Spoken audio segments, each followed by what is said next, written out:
Hello friends, welcome to the YouTube channel Civilsteps. So Civilsteps has started one of the important series that is for Prelims 2022. So Target Prelims 2022 initiative of Civilsteps will help students to cover the important topics of history, geography, polity, economy, science, environment, and current affairs. So this Target Prelims 2022 series has started from 19th of December 2021 and will help you to cover more than 1000 important topics for prelims examinations. Target Prelims 2022 has been designed keeping in mind the dynamic nature of the UPSC Civil Services Examinations. Hence, Target 2022 focus on overall preparation of a serious civil services aspirant, and it will sail you through UPSC Civil Services Examination very smoothly. Today, we will discuss important MCQs of geography. So, the first question is, consider the following statements. Statement number 1: coal ash contains arsenic, lead, and mercury. Second, coal fired power plants release sulfur dioxide and oxides of nitrogen into the environment. Third, high ash content is observed in Indian coal. So, which of the statements given above is or are correct? Statement option number 1, A only, B 2 and 3 only, C 3 only, D 1, 2 and 3. So you can pause the video and write your answer in the comment section below.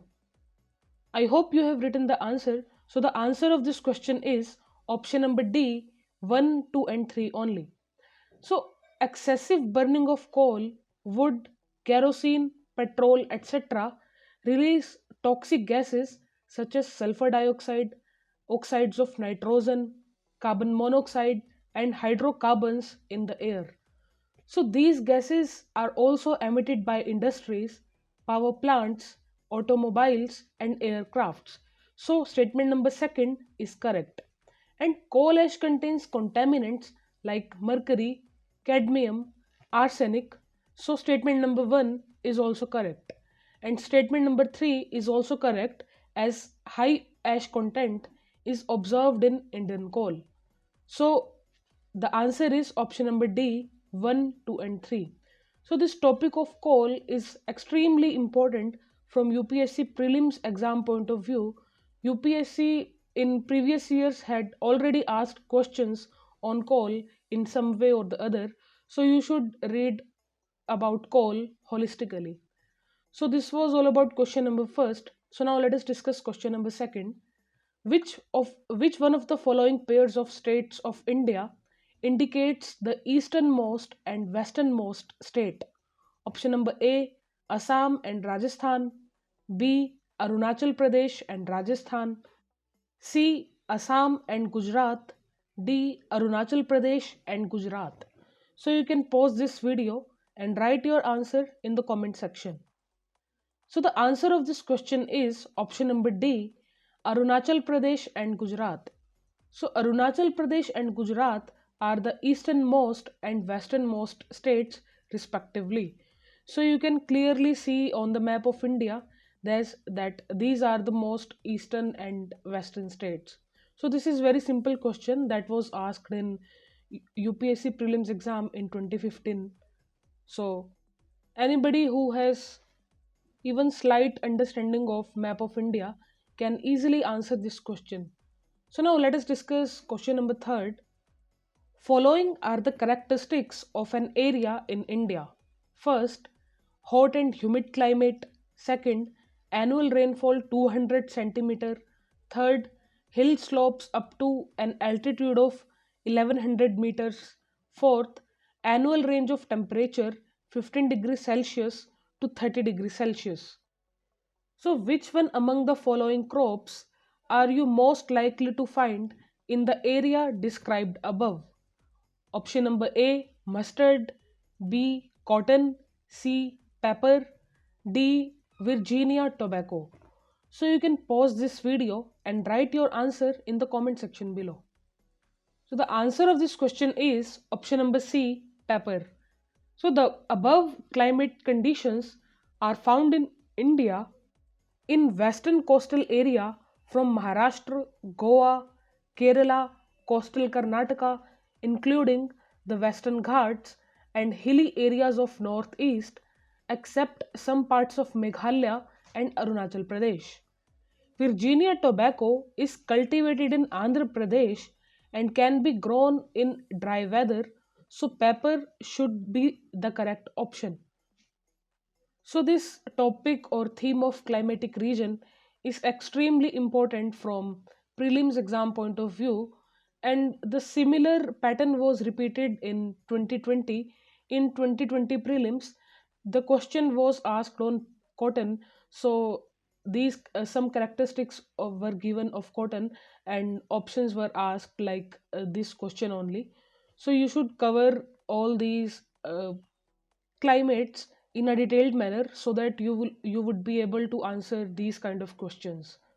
So this was all about question number 3rd. Now let us discuss question number 4th.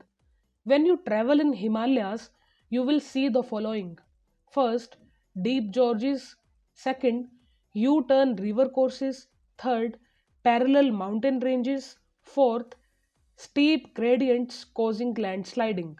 So, which of the above can be said to be the evidences for Himalayas being young fold mountains? Option number A, 1 and 2 only; B, 1, 2 and 4 only; C, 3 and 4 only; D, 1, 2, 3 and 4.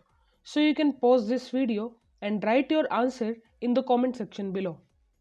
So the answer of this question is option number D, 1, 2, 3 and 4.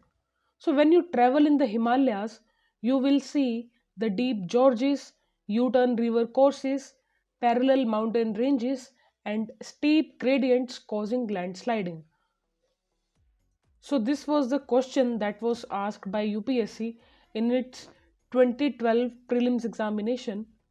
So this was all about question number 4. Now let us discuss question number 5. Consider the following states. First, Arunachal Pradesh; second, Himachal Pradesh; third, Mizoram. So in which of the above states do tropical wet evergreen forests occur? Option number A, 1 only; B, 2 and 3 only; C, 1 and 3 only; D, 1, 2 and 3. So you can pause this video and write your answer in the comment section below. So the answer of this question is option number C, 1 and 3 only. So tropical wet evergreen forests are found in Assam, Arunachal Pradesh, Meghalaya, Nagaland, Tripura, West Bengal and Andaman and Nicobar Island, and on the eastern and western slopes of the Western Ghats in such states as Tamil Nadu, Karnataka, Kerala and Maharashtra. So here the type of forest is very important from UPSC prelims exam point of view.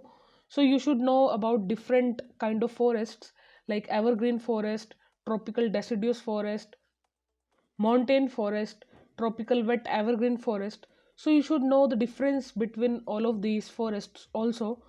So you should also know the features and the characteristics of these forests and also the difference between all these forests.